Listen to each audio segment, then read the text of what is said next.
एका फळ विक्रेत्याने 12 लिंबे 10 रुपये दराने 10 डझन लिंबे खरेदी करून ती सर्व प्रत्येकी 10 लिंबे 12 रुपये दराने विकली तर त्या व्यवहारात शेकडा नफा किती?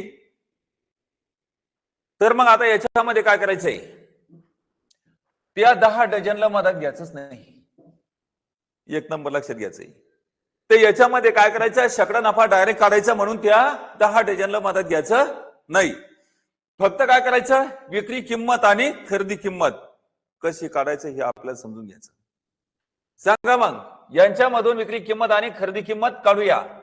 12 लिंबे 10 रुपये म्हणजे काय, 12/10. त्यानंतर 10 लिंबे 12 रुपयात म्हणजे काय, 10/. मग आता इथं भागेला 12 इथं काय होईल, गुणिला 12. भागेला 10 इथं काय होईल, गुणिला 10. 12 गुणिला 12 म्हणजे किती, 144. 10 100. खरेदी मिळाली 100, विक्री मिळाली 144. तर आता इथं शेकडा नफा काढायचा, तर आपण 100 वजा केले तर शेकडा नफा निघतो का नाही. ते 144 वजा 100 म्हणजे किती, 44% नफा झालं याचं डायरेक्ट उत्तर.